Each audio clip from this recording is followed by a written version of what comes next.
25వ తేదీన పార్లమెంటు శీతాకాల సమావేశాలు మొదలవుతున్న సందర్భంలో తెలుగుదేశం పార్లమెంటరీ పార్టీ సమావేశం మా జాతీయ అధ్యక్షులు నారా చంద్రబాబు నాయుడు గారి ఆధ్వర్యంలో ఈరోజు జరిగింది.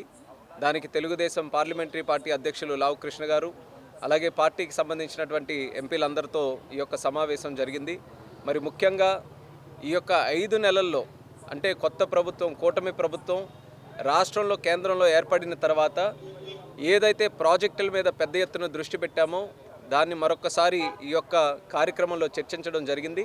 ప్రతి ఒక్క పెద్ద ప్రాజెక్టులు కానీ చిన్న ప్రాజెక్టులు కానీ మరి ముఖ్యంగా ఇరిగేషన్కి సంబంధించి పోలవరం అలాగే మిగిలినటువంటి లెవెల్ లింకేజెస్ ప్రాజెక్ట్స్ ఇలా ఏవైతే ఇరిగేషన్కి సంబంధించినటువంటి ప్రాజెక్ట్స్ ఉన్నాయో ఇండస్ట్రీస్కి సంబంధించినటువంటి ప్రాజెక్ట్స్ ఏవైతే ఉన్నాయో కేంద్రంతో అనుసంధానం చేసుకున్నటువంటి ప్రతి ఒక్క ప్రాజెక్టుని కూడా శరవేగంగా దాని తాలూకు అప్రూవల్స్ కానీ పర్మిషన్స్ కానీ పూర్తి చేసుకొని గ్రౌండింగ్ స్టేజ్లోకి మూవ్ చేయాలనే ఆలోచనతో చంద్రబాబు నాయుడు గారు మాకు దిశా నిర్దేశం చేయడం జరిగింది.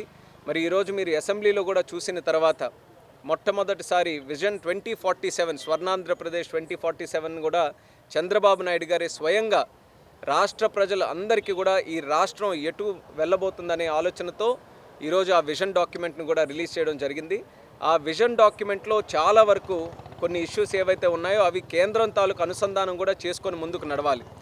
కేంద్రం తాలూకా బడ్జెట్ కేటాయింపులు కానీ కేంద్రం తాలూకా వికసిత్ భారత్ 2047 తాలూకా డైరెక్షన్ ఏదైతే ఉందో ఈ రెండింటిని కూడా అనుసంధానం చేసుకోగలిగితే మన రాష్ట్రంలో ముఖ్యంగా ఇక్కడ ఒక పెద్ద హామీ ఎన్నికల ముందు కూడా ఇవ్వడం జరిగింది. 20 లక్షల ఉద్యోగాలు మన ఇక్కడ ఉన్నటువంటి ఆంధ్రప్రదేశ్ రాష్ట్ర యువకులకి మనం క్రియేట్ చేస్తామని కూటమి ప్రభుత్వం ఏదైతే హామీ ఇచ్చిందో అదొక ప్రధాన లక్ష్యంగా మేము తీసుకొని ముందుకు వెళ్తున్నాం.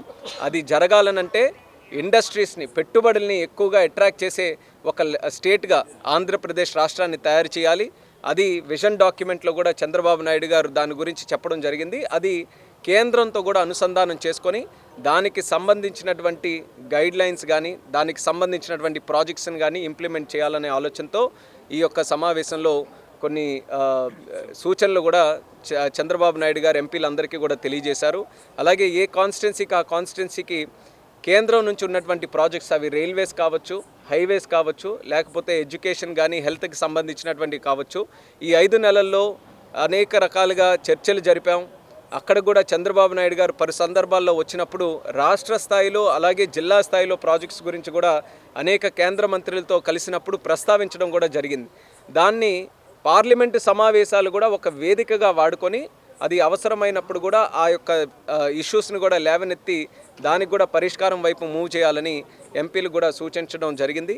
మరి ఇలా రాష్ట్రం తాలూకా భవిష్యత్తు ఈరోజు కూటమి ప్రభుత్వం మీద ఎంతో ఆశతో గెలిపించారు కాబట్టి ఆ బాధ్యతని 100% కూడా ఎక్కడా ఎటువంటి లోపాలు లేకుండా పూర్తి చేయాలని చంద్రబాబు నాయుడు గారు కంకణం కట్టుకొని ఈరోజు పనిచేస్తున్నారు.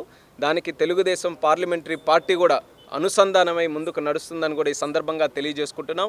మరి ముఖ్యంగా గత 5 సంవత్సరాలు జగన్మోహన్ రెడ్డి తాలూకా పరిపాలనలో ఆంధ్రప్రదేశ్ రాష్ట్రం తాలూకా బ్రాండ్ని సర్వనాశనం చేశారు. ఏ ఒక్క పెట్టుబడి కూడా ఆంధ్రప్రదేశ్కి రాకుండా చేశారు. దీనివల్ల నష్టపోయింది ఎవరు? రాష్ట్ర ప్రజలు, రాష్ట్ర యువకులు. మన పక్కనున్నటువంటి రాష్ట్రాలన్నీ కూడా మనకి రావాల్సినటువంటి పెట్టుబడులు అన్ని పక్క రాష్ట్రాలకి వెళ్ళిపోతే చూస్తూ ఊరుకోవాల్సి వచ్చింది కానీ ఎక్కడ ఎటువంటి కార్యక్రమాలు చేయలేకపోయాం. సో ఆ బ్రాండ్ని మళ్ళీ రీక్రియేట్ చేయాలని, బ్రాండ్ ఆంధ్రప్రదేశ్ని మళ్ళీ రీక్రియేట్ చేయాలని చంద్రబాబు నాయుడు గారు ఎన్నో మంచి ఆలోచనలు చేస్తున్నారు. అందులోనే సుమారు 25 పాలసీల వరకు ఈరోజు నూతనంగా తెచ్చే ప్రయత్నంలో ఉన్నారు. ఒక స్పోర్ట్స్ గురించి కానీ, లేకపోతే డ్రోన్కి సంబంధించి కానీ, ఇన్వెస్ట్మెంట్కి సంబంధించి కానీ, మ్యానుఫ్యాక్చరింగ్కి సంబంధించి కానీ ఏ రాష్ట్రాల్లో అయితే పాలసీలు ఉన్నాయో దానికి ఒక స్టెప్ ముందుకు వెళ్తూ ఈరోజు కొత్త పాలసీలు తీసుకొని వచ్చి బ్రాండ్ ఆంధ్రప్రదేశ్ క్రియేట్ చేయాలనే ఆలోచనతో కొన్ని నిర్ణయాలు కూడా తీసుకోవడం జరిగింది. ఆ కార్యక్రమాలన్నీ కూడా రేపు పార్లమెంటు సమావేశాల్లో ఏ సబ్జెక్ట్ అయితే వస్తుందో ఆ సబ్జెక్టుకి అనుగుణంగా ఆంధ్రప్రదేశ్కి పెట్టుబడులు ఎక్కువగా ఎలా తీసుకొని రావాలి, ఇక్కడ ఉన్నటువంటి పెద్ద ప్రాజెక్టులకి ఎలా ముందుకు నడిపించాలనే ఆలోచనతో పార్లమెంటరీ పార్టీ అన్నీ కూడా ఒక మంచి మార్గంలో ముందుకు నడుస్తామని ఈ సందర్భంగా తెలియజేస్తున్నాం. మన ముఖ్యమంత్రి వర్యులు అలాగే తెలుగుదేశం పార్టీ నేత చంద్రబాబు నాయుడు గారు అసెంబ్లీలో స్పష్టంగా చెప్పారు. దాని గురించి పూర్తిగా స్టడీ చేసి చట్టపరంగా ఏమైనా ఉంటే ఏ నిర్ణయాలు తీసుకోవాలి, ఎలా ముందుకు నడవాలనేది ప్రతి ఒక్కటి కూడా పరిశీలిస్తున్నామని సో చంద్రబాబు నాయుడు గారు తీసుకున్నటువంటి నిర్ణయానికి మేము కట్టుబడి ఉంటాం కాబట్టి ఆయన మాటే మళ్ళీ చెప్తున్నాం. ఆయన ఏదైతే అసెంబ్లీలో చెప్పారో దానికి కట్టుబడి ఉన్నాం. రేపు అదే చంద్రబాబు నాయుడు గారు కూడా ఇది చాలా క్లోజ్గా ఫాలో అవుతున్నారు ఈ ఇన్సిడెంట్ని కూడా. సో ఇది కేవలం మన వరకే కాదు, ఇది ఇంకొక విదేశీ దేశానికి కూడా సంబంధించినటువంటిది కాబట్టి పూర్తిగా డీటెయిల్స్ వచ్చిన తర్వాత దానికి క్షుణ్ణంగా పరిశీలించి తదుపరి నిర్ణయం కానీ తదుపరి దాని మీద డెసిషన్ కానీ తీసుకుంటారు. కాబట్టి దానికోసం కొంత చూసుకుని వెళ్ళాలనేది అది ఆలోచన. అయితే ఇందులో మనం గమనించాల్సింది ఏంటంటే ప్రతిసారి ఆంధ్రప్రదేశ్ రాష్ట్రాన్ని ఒక నెగిటివ్ లైట్లో మనం చూస్తున్నాం. ఎక్కడ ఏ ఇష్యూ వచ్చినా సరే గత ప్రభుత్వం అలాగే గత ప్రభుత్వంలో ఉన్నటువంటి ముఖ్యమంత్రి ఆయన చుట్టే తిరుగుతుంది. ఆ రోజు చంద్రబాబు నాయుడు గారు అనేవారు ఎస్కోబార్ లాగా తయారయ్యాడైనా అసలు పూర్తిగా రాష్ట్రాన్నే సర్వనాశనం చేస్తున్నాడని. మళ్ళీ అది ఏ ఇష్యూ ఎలా చూసినా సరే మళ్ళీ దానికే రావడం చాలా మనకి ఆంధ్రప్రదేశ్ రాష్ట్రంలో ఎంతో గర్వంగా గౌరవంగా బ్రతికేటటువంటి మనందరికీ కూడా తెలుగు వాళ్ళందరికీ కూడా కొంత అవమానకరంగానే ఉంటుంది ఇదంతా కూడా.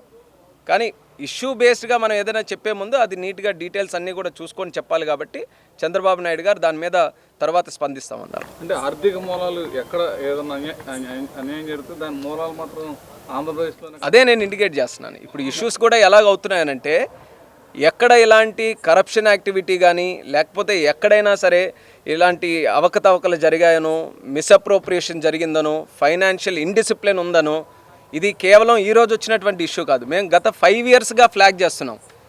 ఆఖరికి కేంద్రం నుంచి వచ్చినటువంటి నిధులు కూడా డైవర్ట్ చేసి దాన్ని మిస్యూజ్ చేశారనేది. లిక్కర్ మీద ఎప్పుడైనా సరే మీరు లిక్కర్ కార్పొరేషన్ మీద లోన్ ఎప్పుడైనా చూసారండి? సెక్రటేరియట్ని తాకట్టు పెట్టడం ఎక్కడైనా చూసారండి? ఇలాంటి ఫైనాన్షియల్ ఇర్రెగ్యులారిటీస్ అన్నీ కూడా జరిగాయి.